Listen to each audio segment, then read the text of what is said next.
ഈ ഇസ്രായേൽ പിടിമുറുക്കുകയാണ്. ഹമാസിനെ നിരായുധീകരിക്കുമെന്നാണ് പറയുന്നത്. ഏത് തരത്തിലും പൂട്ടാനായിട്ട് തയ്യാറെടുത്ത് നിൽക്കുകയാണ്. അതെ, സാധ്യമാകുന്ന വിധത്തിലാണ് ഇപ്പോൾ കാര്യങ്ങൾ നീങ്ങുന്നത്. നിരായുധീകരിക്കുമെന്ന് മാത്രമല്ല, ഇപ്പം സ്ഥാനഭ്രഷ്ടനാക്കും എന്നുള്ളതാണ്. നമ്മൾ ഇരിക്കുന്ന വീട്ടിൽ നിന്ന് പോലും അടിച്ചിറക്കും എന്നുള്ള രീതിയിലേക്കാണ് അവരുടെ നീക്കം. നമ്മളിതിനെക്കുറിച്ചൊരു വീഡിയോ ചെയ്തിരുന്നു. അതായത് ഈ 20 പോയിന്റ് പ്രോഗ്രാം എന്ന് പറയുന്നത് ഗാസയിൽ സമാധാനം ഉണ്ടാക്കാനല്ല, ശരിക്കും പറഞ്ഞാൽ അത് നെതന്യാഹുവിനും ഇസ്രായേലിനും ഗാസ പിടിച്ചടക്കുന്നതിന്, അല്ലെങ്കിൽ അവരുടെയൊക്കെ ഒരു സുരക്ഷിത താവളം ഗാസയിൽ ഉണ്ടാക്കുന്നതിന് ഉള്ള ഒരു തന്ത്രം മാത്രമായിരുന്നു. അതിന് ട്രംപ് മൗനാനുവാദം കൊടുത്തുകൊണ്ട് കണ്ണുരുട്ടുന്ന പോലെ കാണിച്ചത് മാത്രമായിരുന്നു, നാടകമായിരുന്നു എന്ന് നമ്മളന്ന് പറഞ്ഞതാണ്. ഏതാണ്ട് ഇപ്പോൾ അത് സത്യത്തിൽ വരുന്ന വിധത്തിലാണ് സംഭവിച്ചിരിക്കുന്നത്. ട്രംപ് നെതന്യാഹുവിനെ വിളിക്കുന്നു, അമേരിക്കയെ വരാൻ പറയുന്നു, വാഷിങ്ടണിൽ വെച്ചിട്ട് ഞാനിതാ 20 പോയിന്റ് പ്രോഗ്രാം തയ്യാറാക്കി, സമാധാനം പ്രധാനപ്പെട്ട ലക്ഷ്യമാണ്, എനിക്ക് ഗാസ വാർ അവസാനിപ്പിച്ചേ പറ്റുള്ളൂ, അതുകൊണ്ട് ഞാനിപ്പോൾ പോയി നമ്മുടെ ഗൾഫ് കൺട്രീസ് രാഷ്ട്രങ്ങളുമായിട്ടൊക്കെ ഞാനിപ്പോൾ ചർച്ച ചെയ്ത് ഇത് പരിഹാരത്തിലേക്ക് പോകും. ഖത്തർ, സൗദിയൊക്കെ ആയിട്ട് ഞാൻ ചർച്ച ചെയ്ത്, തുർക്കി, ഈജിപ്റ്റ് ഇവരൊക്കെ ആയിട്ടൊക്കെ ചർച്ച ചെയ്ത് ഞാനിപ്പോൾ ഒറ്റ ദിവസം കൊണ്ട് തീർക്കാൻ പോവുകയാണ്. അപ്പോൾ ഇത് പ്രതിഷേധിക്കുന്ന പോലെ നെതന്യാഹു പറയുന്നു, അവർ തമ്മിൽ സ്പർദ്ധയുണ്ടെന്ന് പറയുന്നു, ലോക മാധ്യമങ്ങൾ അങ്ങനെയൊക്കെ റിപ്പോർട്ട് ചെയ്യുന്നു. പക്ഷേ ഇതെല്ലാം വെറും നാടകമായിരുന്നു എന്ന് അന്ന് ഞാൻ ഇതേ ചാനലിൽ തന്നെ പറഞ്ഞതാണ്. അതിപ്പോൾ ഏതാണ്ട് അതുപോലെ വന്നിരിക്കുകയാണ്. ഇപ്പോൾ ഈ സമാധാന കരാറിന് ചുക്കാൻ പിടിച്ച ഖത്തർ, സൗദി, തുർക്കി, ഈജിപ്റ്റ്, പാകിസ്ഥാന് വിഷമമൊന്നുമില്ല, പാകിസ്ഥാൻ അമേരിക്കയുടെ കൂടെയാണ്. ബാക്കി 57 രാഷ്ട്രങ്ങളിൽ പലർക്കും തങ്ങൾ ചതിക്കപ്പെട്ടു, പാലസ്തീൻ വെട്ടിമുറിക്കാനുള്ള കരാറിൽ നെതന്യാഹുവും അമേരിക്കയും സന്ധി ചേർന്നിരിക്കുന്നു എന്ന് തോന്നുന്ന വിധത്തിൽ ഉള്ള നടപടികളാണ് ഇപ്പോൾ നടന്നുകൊണ്ടിരിക്കുന്നത്. അതായത് ഗാസയിൽ 51% സ്ഥലം തൽക്കാലത്തേക്ക്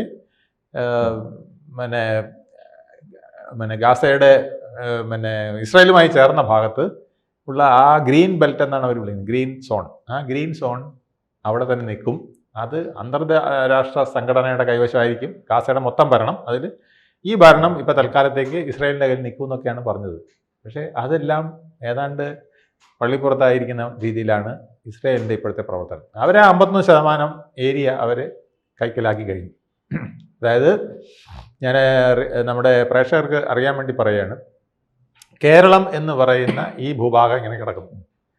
ഇതിൻ്റെ കിഴക്ക് ഭാഗത്ത് തമിഴ്നാടാണ്, കർണാടകയും കുറച്ചുണ്ട് നമ്മുടെ വടക്ക് അറ്റത്ത്. അത് വിടുക, മുഴുവൻ തമിഴ്നാടാണെന്ന് വിചാരിക്കുക.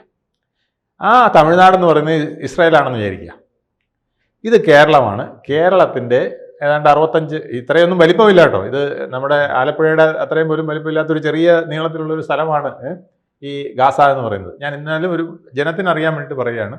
ഈ ഭാഗത്തിൻ്റെ, കേരളത്തിൻ്റെ ഒരു 65-70 കിലോമീറ്റർ വരുന്ന വീതിയിലുള്ള ഭാഗത്തിൻ്റെ ഒരു നെടുക പിളർന്ന് ഒരു 35-40 കിലോമീറ്റർ വരുന്ന ഭാഗം തമിഴ്നാടിനോട് ചേർന്ന് കിടക്കുന്നത്, അതായത് ഇസ്രായേലിനോട് ചേർന്ന് കിടക്കുന്നതായിട്ടുള്ള ഭാഗം അവരെടുക്കുകയാണ്.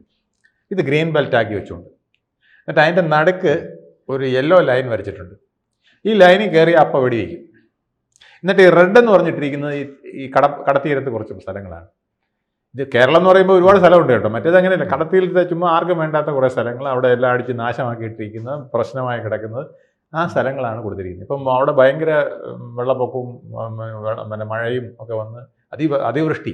കാരണം ഇവിടെ എല്ലാം ഈ ബോംബാക്രമണമായിരുന്നല്ലോ, ഇതിൻ്റെ എല്ലാം ചൂട് ഇങ്ങനെ നിന്ന് ആ അന്തരീക്ഷത്തിൽ, പിന്നെ കടലും കൂടെ അടുത്ത് കിടക്കുന്നതുകൊണ്ടായിരിക്കും അതിവൃഷ്ടി ഇപ്പോൾ അവിടെ നടന്നുകൊണ്ടിരിക്കുകയാണ്. ഈ ചൂടുള്ള വായുവുള്ള സ്ഥലത്തേക്ക് തണുത്ത വായു വന്ന് മഴ പെയ്യുന്നില്ലേ, ആ ഒരു പ്രതിഭാസമാണെന്നാണ് എനിക്ക് തോന്നുന്നത്. ഇവിടെ എല്ലാം ഭയങ്കര മഴയും പ്രശ്നങ്ങളുമാണ്.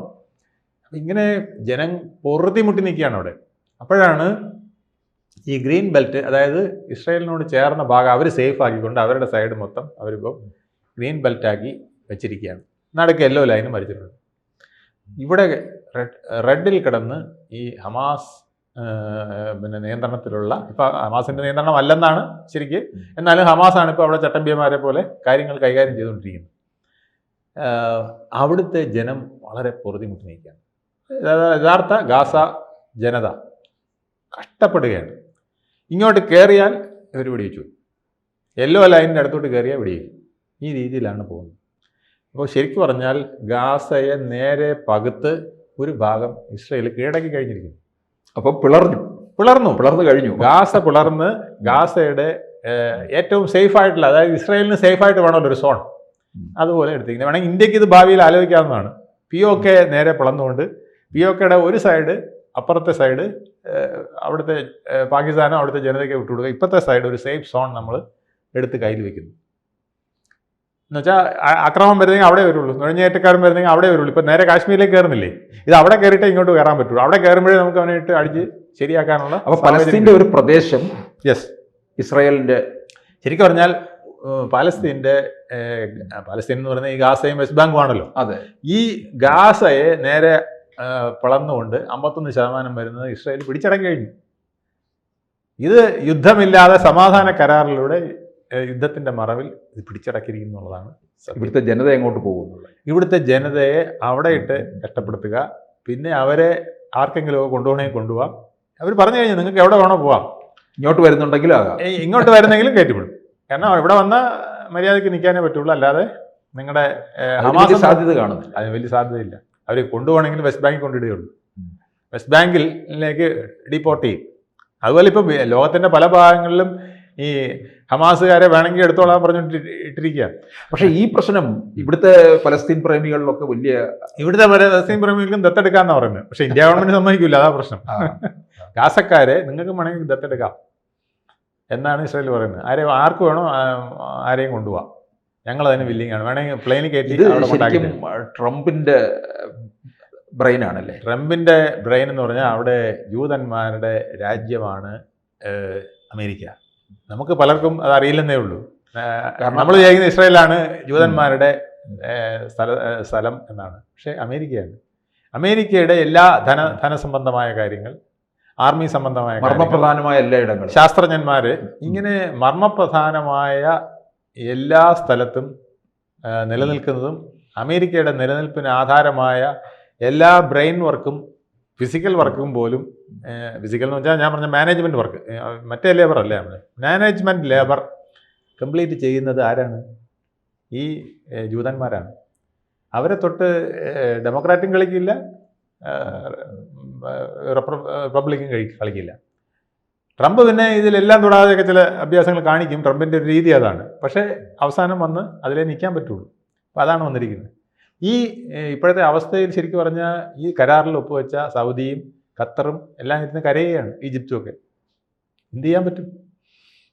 ഇനി ഒന്നും ചെയ്യാൻ പറ്റില്ല. ഇനി ഇത്രയും ഇത് ചുളുവിൽ ഗാസയെ പൊളന്നുകൊണ്ട് അവർ കൈക്കലാക്കിയെന്ന് കുറേ നാൾ കഴിയുമ്പം അംഗീകരിക്കേണ്ട ഒരവസ്ഥയിലേക്ക് വരികയാണ്.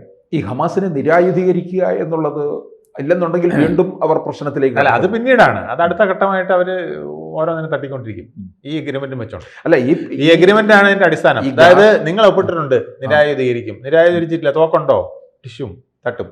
ഇപ്പൊ ചെയ്യുന്നത് എന്താ അറിയാമോ? ഈ ബ്രോഡറിൽ കയറിയാൽ തട്ടുകയാണ്. അതായത് യെല്ലോ ബെൽറ്റ് ഉണ്ടല്ലോ, അവിടെ ഏതെങ്കിലും ഒരു ഹമാസുകാരൻ കയറി കഴിഞ്ഞ്, ഇത് ഒന്നാമതെ അവിടെ യെല്ലോ ലൈനും അവിടെ വരച്ചൊന്നും ഇട്ടിട്ടില്ല. നമ്മുടെ ഈ മക്മോഹൻ ലൈന് ചൈന പറയും പോലെയാണ്. അങ്ങനെ ഒരു ലൈനൊന്നും ഇവിടെ ഇല്ല. പക്ഷേ ഈ ഗാസയെ ഞങ്ങൾ കയറി അറ്റാക്ക് ചെയ്യും. അതുപോലെ പിളർത്തിയത് വീണ്ടും പക ഉണ്ടാക്കും. പക്ഷെ പക ഉണ്ടാക്കിയാലും ഇത് പിന്നെ ഇസ്രായേലിൻ്റെ അടുത്ത് വില പോവില്ല. ഇവർ തോക്കുമായിട്ടല്ലേ കളി. അവിടെയാണ് പ്രശ്നം. ഇത് സമാധാനം എന്ന് പറയുക, അവർ തോക്ക് വെച്ചേ കളിക്കുള്ളൂ. കാരണം അവർക്കറിയാം ഇത് അല്ലാതെ തീർക്കാൻ പറ്റില്ലെന്ന്. സമാധാനം കൊണ്ട് തീർക്കാൻ പറ്റില്ല, തോക്കിലൂടെ തീർക്കാൻ പറ്റുള്ളൂ എന്നുള്ളതാണ് അവരുടെ ലൈൻ. ഈ ലൈനിലാണ് തീവ്രവാദികളെ നേരിടേണ്ടെന്നാണ് നെതന്യാഹു പറയുന്നത്. നരേന്ദ്രമോദിയോട് നെതന്യാഹു പറയുന്നത് അതാണ്. സാമം ദാനം ഭേദമൊക്കെ ഇരിക്കട്ടെ, ദണ്ണം കൊടുത്തോ എങ്കിൽ ഒതുങ്ങും എന്നാണ് പറയുന്നത്. ഇതാണ് ഇന്ത്യയെ എടുക്കേണ്ട ലൈൻ എന്നാണ് നെതന്യാഹു ഇങ്ങോട്ട് മെസ്സേജ് കൊടുക്കുന്നത്. കൂടുതൽ വാർത്തകളും വിശേഷങ്ങളും നിങ്ങളിലേക്ക് എത്താൻ ABC മലയാളം സബ്സ്ക്രൈബ് ചെയ്യുക, ബെൽ ബട്ടണും അമർത്തുക.